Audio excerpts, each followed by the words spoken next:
Halo semua, di sini kita akan membahas tentang siklus menstruasi. Selamat menyaksikan. Sebelum kita memasuki tentang siklus menstruasinya, mari kita bahas pengertiannya dulu ya. Menstruasi adalah pelepasan endometrium atau dinding rahim yang disertai pendarahan berulang setiap bulan. Endometrium mengalami pelepasan karena sudah tidak dibutuhkan. Penebalan endometrium terjadi untuk mempersiapkan penempelan ovum yang telah dibuahi. Umumnya, darah yang keluar berkisar 10 mili sampai 80 mili per hari dengan kisaran rata-rata 35 mili per hari. Baik, kita lanjut dengan siklus menstruasinya.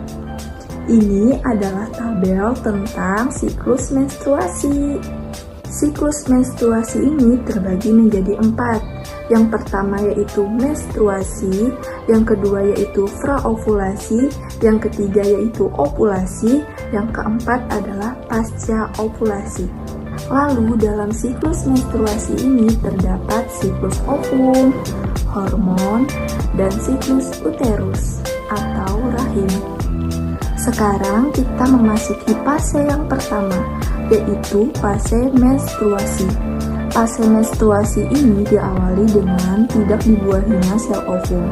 Kadar hormon progesteron pun ikut menurun, sehingga menyebabkan peluruhan dinding rahim dan menyebabkan menstruasi. Dalam fase ini, hormon FSH dan LH dibantu dengan hormon estrogen membantu mematangkan sel telur. Selanjutnya, fase ini umumnya terjadi antara 3-7 hari dengan rata-rata 5 hari. Memasuki fase yang kedua yaitu fase praovulasi. Fase praovulasi ini adalah ketika ovum sudah matang, hormon FSH dan hormon LH mengalami sedikit penurunan, sedangkan hormon estrogen mengalami penaikan.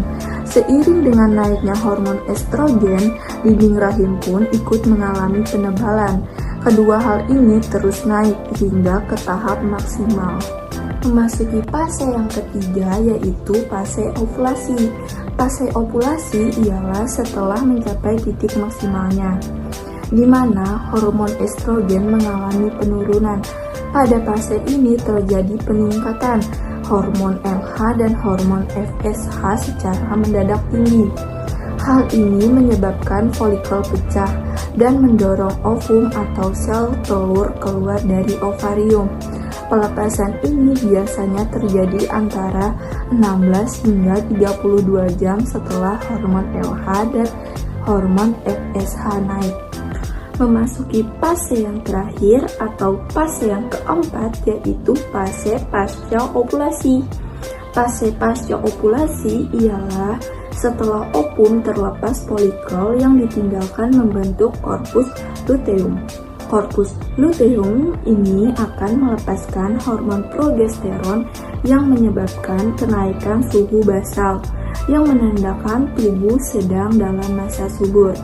Selepas ovulasi, hormon progesteron dibantu hormon estrogen memiliki tugas untuk menahan dinding rahim atau endometrium.